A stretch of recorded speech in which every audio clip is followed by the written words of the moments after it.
এল news অনলাইনে আপনাদের সাথে আছি আমি আসাদুজ্জামান সাজু। প্রিয় দর্শক, মহান মুক্তিযুদ্ধের 53 বছর। এই 53 বছরেও আমরা প্রকৃত এবং সঠিক মুক্তিযোদ্ধার তালিকা পাইনি।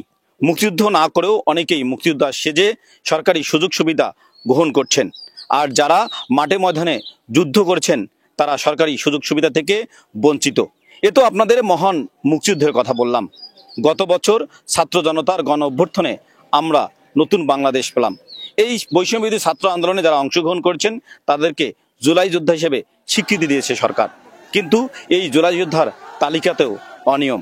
যারা ছাত্র জনতার বৈষম্যবিরোধী আন্দোলনে অংশগ্রহণ করেনি অথচ তাদের অনেকেই রয়েছেন যে জুলাই যোদ্ধা হিসেবে স্বীকৃতি পেয়েছেন, সরকারি সুযোগ সুবিধা নিয়েছেন, কিন্তু যারা জুলাই যুদ্ধে অংশগ্রহণ করেছেন, আহত হয়েছেন, তাদের অনেকেই আছে এখন পর্যন্ত স্বীকৃতি পায়নি। তাদের মতো একজনের সঙ্গে আমি কথা বলবো, তার নাম তাসরিফুল। এই তাসরিফুলের বাড়ি লালমনিরহাটের হাতীবান্ধা উপজেলার টংভাঙ্গা ইউনিয়নের পশ্চিম বেজগ্রাম এলাকায়। তার বাবা আব্দুল মোতালেব।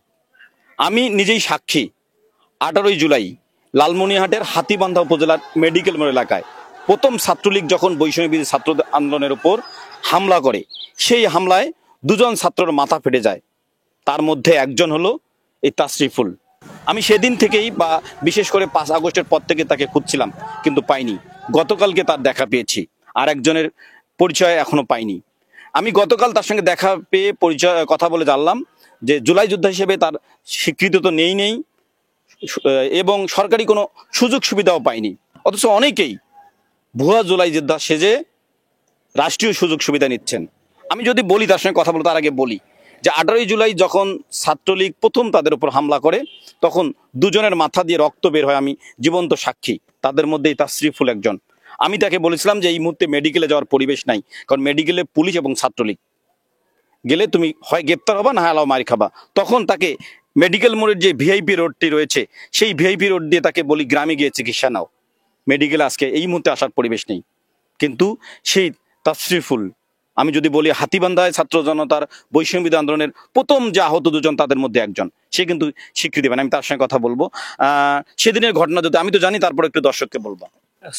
মানে যখন 11টা বাজে যে রেলগেট থেকে বের হয়ে মানে যখন মিছিলটি যে ভিআইপি পাড়া রোডে যায়, তখন হঠাৎ করে ছাত্রলীগ যে লাঠি সোটা নিয়ে যে সরাসরি হামলা করে।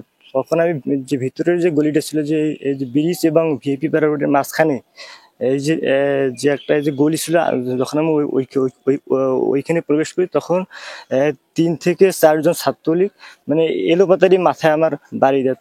তখন আমি মানে কি সহ্য করতে না পেরে মাথায় এই যে 2 হাত দিয়ে যখন মানে রাখি, তখন তারা যখন বারবার হামলা চালাইছিল তখন আমার মাথা ফেটে যায়। তখন তো ওই অবস্থায় আমি। তারপর কোথায় গেলা, কিভাবে গেলা? তারপর আমার সঙ্গে তো দেখা হলো, তারপর জাহাঙ্গীর ভাই ছিল আয়াত কোচিং সেন্টার।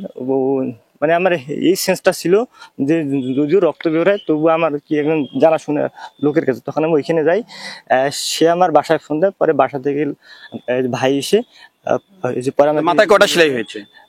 মাথা হচ্ছে 4টি সেলাই। সেলাইটা কোথায় করেছো? সেলাই আমার এইখানে। না, কোন ডাক্তারের কাছে কোথায় গিয়ে? এই যে ডাক্তার এনামুল। কোথায় সেটা? সেটা হচ্ছে ঢাকালিবান্ধার একজন। আচ্ছা, এই জুলাই যোদ্ধার তালিকায় তোমার নাম নেই? না না না, কোনো সরকারি সুযোগ পেতে পারো না। তুমি কি যোগাযোগও করনি? আমি জুলাই শহীদ স্মৃতি ফাউন্ডেশনে যোগাযোগ করেছিলাম, কিন্তু তারা যেটা বলছে যে মেডিকেল সার্টিফিকেট লাগবে। মেডিকেল সার্টিফিকেট তো এই মুহূর্তে তো মেডিকেল যেহেতু আমার ছিল না, শুধু আমি পরে স্থানীয় চিকিৎসা নিয়েছি, কিন্তু স্থানীয় যখন আমি বলছি তখন তারা বলছে যে হবে না। প্রিয় দর্শক, ছাত্র জনতা বৈষম্যবিরোধী আন্দোলনে যারা সরকারি হাসপাতালে চিকিৎসা নেয়নি, অর্থাৎ চিকিৎসা নেওয়ার পরিবেশও ছিল না। আমি যদি হাতীবান্ধায় দেখেছি লালমনিরহাট জেলা 18 জুলাইয়ের পর থেকে মেডিকেলগুলোতে নার্স তাদেরকে অনেকেই তারা বেসরকারি, তারা কি জুলাই যোদ্ধা হিসেবে স্বীকৃতি পাবে না? আমি তার জীবন্ত সাক্ষী। এই ছাত্রলীগের হামলায় যে কয়েকজন আহত হয়েছে তার মধ্যে তাসরিফুল একজন, কিন্তু শুধু সরকারি হাসপাতালে চিকিৎসা নেওয়ার অভাবে তিনি জুলাই যোদ্ধা হিসেবে স্বীকৃতি পায়নি। অথচ অনেকে ভুয়া জুলাই যোদ্ধা সেজে রাষ্ট্রীয় সুযোগ সুবিধা নিয়েছেন।